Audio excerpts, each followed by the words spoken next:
Je ne peux pas commencer sans vous expliquer la nature de mon travail.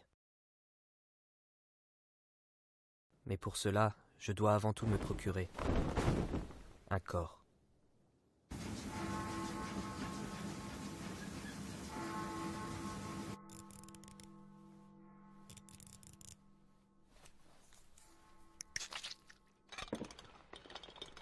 On sait aujourd'hui que la masse du corps humain diminue de 21 grammes au moment de la mort.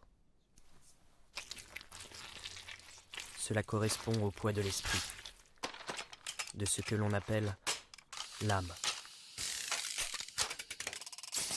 Dans ces corps abandonnés par les mânes, nous installons des esprits factices et ramenons les morts à la vie.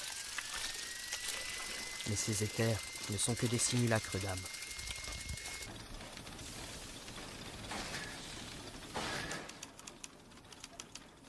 Le premier des nécromates a été ressuscité par le docteur Victor Frankenstein. On l'appelle la créature. Certains disent que ce nécromate était doué de paroles, qu'il recherchait l'amour d'autrui et pouvait même ressentir l'envie de tuer.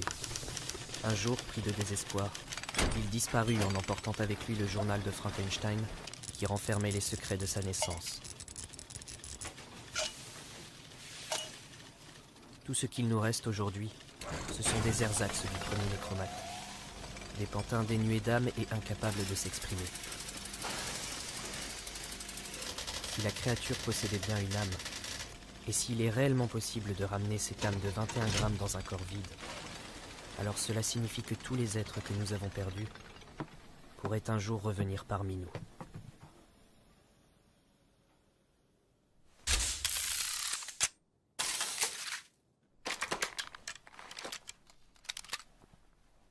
Démarrage.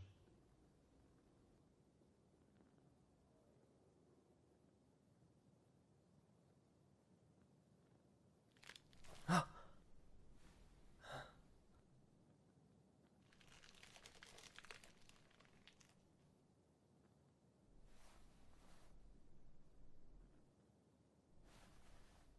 Tu as les yeux ouverts, mais est-ce que tu me vois? Est-ce que tu as une idée de qui je suis?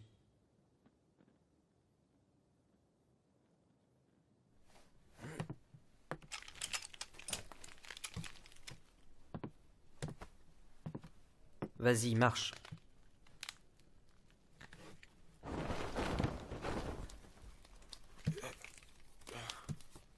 Arrête-toi.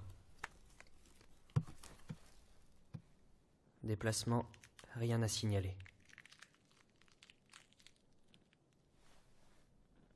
Tends ta main et attrape ceci.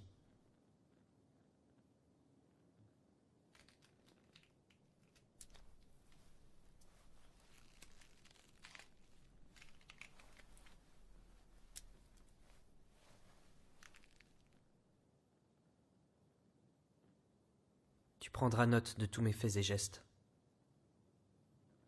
J'espère que cela pourra t'aider à retrouver une âme.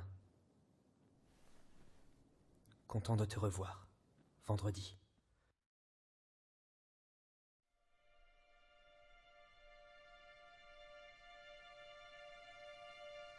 De nos jours, à l'aube du XXe siècle, l'avenir des pays du monde entier repose sur les nécromates.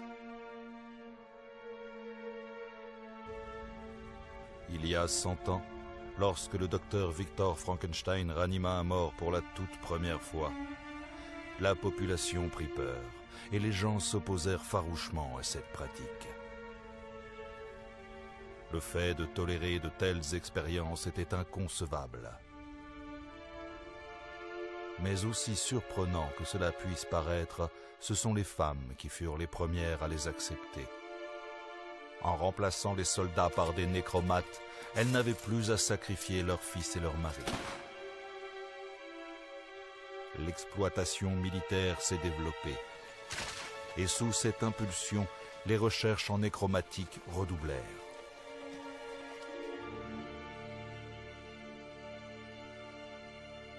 Les techniques mises au point par l'armée furent détournées par la